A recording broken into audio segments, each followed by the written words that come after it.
আসসালামু আলাইকুম ওরহমতুল্লাহ। দুনিয়ার এই ব্যস্ত জীবন, আলো বাতাস, পরিবার পরিজন সবকিছু ছেড়ে আমাদের প্রত্যেককে একদিন একাকী এক অন্ধকার ঘরে প্রবেশ করতে হবে। সেটা হলো আমাদের কবর। কোরআনে আল্লাহ তাআলা স্পষ্টভাবে বলেছেন, প্রত্যেক প্রাণীকে মৃত্যুর স্বাদ গ্রহণ করতে হবে। কিন্তু আপনি কি কখনো ভেবেছেন কবরে সেই প্রথম রাতটি কেমন হবে? যখন আমাদের প্রিয়জনেরা আমাদের মাটিতে দাফন করে চলে আসবে, তখন ঠিক কী ঘটবে? কোরআন ও সহিহ হাদিসের আলোকে আজ আমরা জানব কবরের সেই প্রথম রাতের ভয়াবহতা এবং মুমিন বান্দার জন্য তার অসীম শান্তির বিবরণ। ২. দাফনের পর প্রথম মুহূর্ত ও আত্মীয়দের প্রস্থান। সহিহ বুখারী ও মুসলিমের হাদিস অনুযায়ী যখন মৃত ব্যক্তিকে কবরে রেখে তার আত্মীয় স্বজন ও বন্ধুরা চলে যেতে থাকে, তখন মৃত ব্যক্তি তাদের জুতো বা স্যান্ডেলের আওয়াজও শুনতে পায়। ঠিক তখনই তার কাছে দুজন অত্যন্ত গম্ভীর ও ভয়ঙ্কর আকৃতির ফেরেশতা হাজির হন। তাদের নাম মুনকার ও নাকির। তাদের গায়ের রং হবে কুচকুচে কালো এবং চোখ দুটো হবে নীল আগুনের মতো। তারা মৃত ব্যক্তিকে বসিয়ে সরাসরি প্রশ্ন করা শুরু করবেন। ৩. কবরের ৩টি প্রধান প্রশ্ন ও উত্তর। কবরের সেই প্রথম রাতে প্রতিটি মানুষকে প্রধানত ৩টি প্রশ্ন করা হবে। যারা দুনিয়াতে ঈমান ও সঠিক আকীদার ওপর আমল করেছেন তারা খুব সহজেই উত্তর দিতে পারবেন, আর যারা ব্যর্থ হবে তাদের পরিণতি হবে ভয়াবহ। প্রথম প্রশ্ন, মান রব্বুকা, তোমার রব কে? মুমিনের উত্তর, আমার রব আল্লাহ। দ্বিতীয় প্রশ্ন, মা দীনুকা, তোমার দিন বা ধর্ম কি?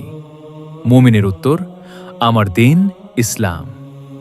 তৃতীয় প্রশ্ন, রাসূলুল্লাহ সাল্লাল্লাহু আলাইহি ওয়াসাল্লামের দিকে ইশারা করে বা তার অবয়ব দেখিয়ে, মা হাজা আর রাজুল, এই ব্যক্তিটি কে ছিলেন? মুমিনের উত্তর, তিনি আল্লাহর প্রেরিত রাসূল মুহাম্মদ সাল্লাল্লাহু আলাইহি ওয়াসাল্লাম। যারা প্রকৃত ঈমানদার, মহান আল্লাহ তাদের মুখ দিয়ে এই উত্তরগুলো সহজ করে দেবেন। কিন্তু যারা মুনাফিক বা কাফের, তারা শুধু বলবে, হায়, আমি তো কিছুই জানি না, মানুষ যা বলতো আমিও তাই বলতাম। ৪. মুমিন বান্দার জন্য কবরের প্রথম রাত জান্নাতের সুসংবাদ। যদি মৃত ব্যক্তি সঠিক উত্তর দিতে পারে, তখন আসমান থেকে এক ঘোষক আল্লাহ তাআলা ঘোষণা করবেন, আমার বান্দা সত্য বলেছে। এরপর তার জন্য ৩টি বিশেষ পুরস্কারের ব্যবস্থা করা হবে। ১. তাকে জান্নাতের পোশাক পরিয়ে দেওয়া হবে। ২.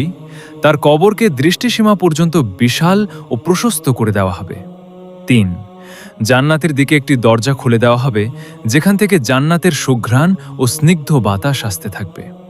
তখন ফেরেশতারা তাকে বলবেন, তুমি এখন এমন আরামের ঘুম ঘুমাও যেমন বাসর রাতে একজন নতুন বর বা কনে নিশ্চিন্তে ঘুমায়, যাকে কেবল তার সবচেয়ে প্রিয়জন ছাড়া কেউ জাগায় না।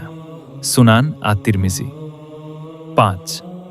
পাপী ও অবাধ্যদের জন্য কবরের প্রথম রাত আযাবের বিবরণ, কিন্তু পক্ষান্তরে। যে ব্যক্তি ঈমান আনেনি বা পাপের সাগরে ডুবেছিল, সে যখন প্রশ্নগুলোর উত্তর দিতে পারবে না, তখন আসমান থেকে ঘোষণা আসবে, সে মিথ্যা বলেছে। তখন তার পরিণতি হবে অত্যন্ত ভয়াবহ। ১. তার জন্য জাহান্নামের আগুনের বিছানা বিছিয়ে দেওয়া হবে। ২. জাহান্নামের সাথে একটি দরজা খুলে দেওয়া হবে, যেখান থেকে উত্তপ্ত ও বিষাক্ত বাতাস আসতে থাকবে। ৩.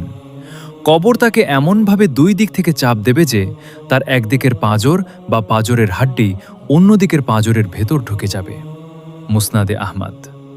এরপর একজন অন্ধ ও বধির ফেরেশতা হাতুড়ি নিয়ে তার উপর চড়াও হবে।